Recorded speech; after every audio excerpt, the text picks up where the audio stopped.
সংস্কৃতি উপদেষ্টা মোস্তফা সরওয়ার ফারুকের বিরুদ্ধে আর্থিক অনিয়মের অভিযোগ উঠেছে। ভিডিও বানাতে কোনো চিঠি ছাড়াই টাকা ছাড় করতে বলে দিয়েছিলেন ফারুকী।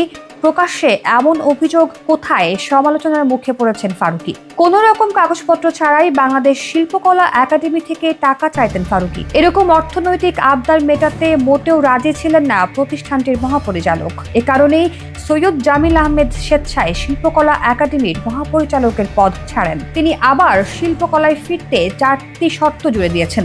এদিকে এ ঘটনার পর উপদেষ্টা ফারুকী দাবি করেছেন, মহাপরিচালকের অভিযোগ সত্য নয়, ডাহা মিথ্যা কথা।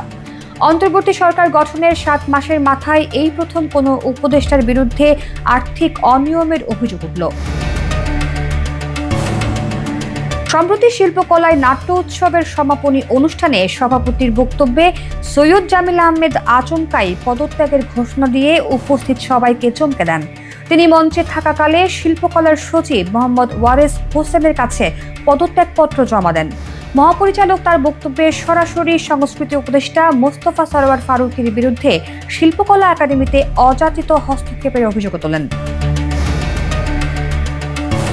শিল্পকলা একাডেমিতে নাট্য উৎসবের সমাপনী অনুষ্ঠানে পদত্যাগের ঘোষণার পর শুক্রবার রাতে 9:30টার দিকে উপস্থিত ভক্ত অনুরাগীরা সৈয়দ জামিল আহমেদকে ঘিরে ধরেন।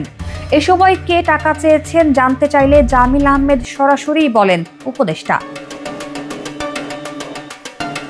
তিনি বলেন, 10 থেকে 15 দিন আগে উপদেষ্টা ফারুকী আমার কাছে চেক চায়, কোনো রকম চিঠি ছাড়া।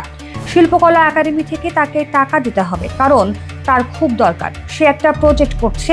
আমি বলছি না, সে টাকা নিয়ে উল্টাপাল্টা করছে। সে চিঠি ছাড়া কেমন করে টাকা চায়? তিনি আরো বলেন, আমি যখন বলেছি না, আমাকে চিঠি দেন, চিঠি ছাড়া কোনো রকম টাকা দেওয়া হবে না, সে তখন আমাকে বলে, আমি আপনাকে শ্রদ্ধা করেছি অনেক, আর করব না।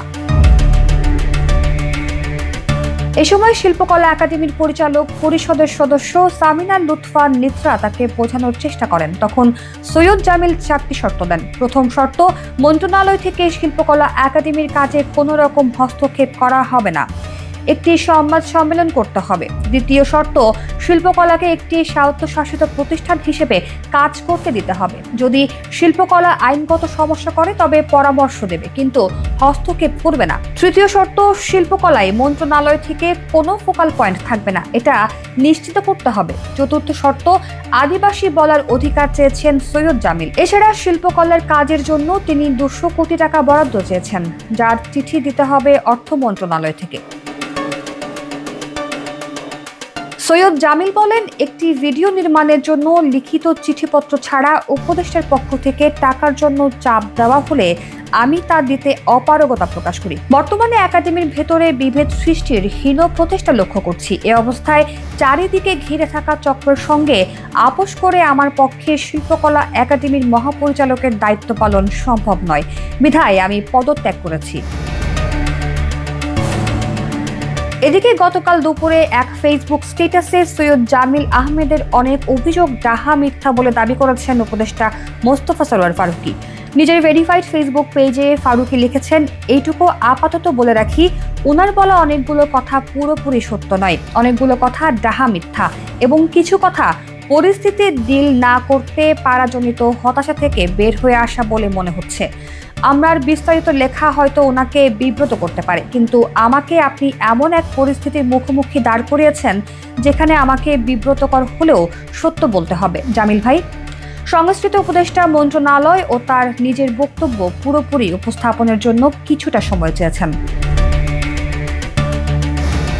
শিল্পকলা একাডেমি পরিচালনায় মহাপরিচালক সৈয়দ জামিল আহমেদ তার সহকর্মীদের সঙ্গে ভালো সম্পর্ক গড়ে তুলতে পারেননি উল্লেখ করে ফারুকী বলেন, ভালো শিল্পী হওয়া আর আমলাতন্ত্রকে কনফিডেন্সের সঙ্গে নিয়ে প্রতিষ্ঠান চালানো দুই রকমের আর্ট। দ্বিতীয় কাজটা করবার জন্য লাগে ধৈর্য এবং ম্যানেজারিয়াল ক্যাপাসিটি। কলিগদের বুলিং না করে ভালোবাসা এবং শ্রদ্ধা দিয়ে অনেক কাজ আদায় করে নেওয়া যায়। পাশাপাশি সরকারি প্রতিষ্ঠানে কাজ করতে গেলে যে কম্পোজার লাগে সেটার সাথে কোনো একটা থিয়েটার দলে নির্দেশনা দেওয়ার টেম্পারমেন্ট এক না। আমার ফিল্ম ইউনিটে আমি যা করতে পারি একটা সরকারি প্রতিষ্ঠানে আমি তা করতে পারি না। স্ট্যাটাসে তিনি জামিল আহমেদের পদত্যাগ পত্রটি গৃহীত হতে যাচ্ছে বলে ইঙ্গিত দিয়েছেন। এছাড়া মহাপরিচালক পদে থাকতে জামিল আহমেদের দেওয়া 4টি শর্তের বিষয়ে তিনি কিছু বলেননি।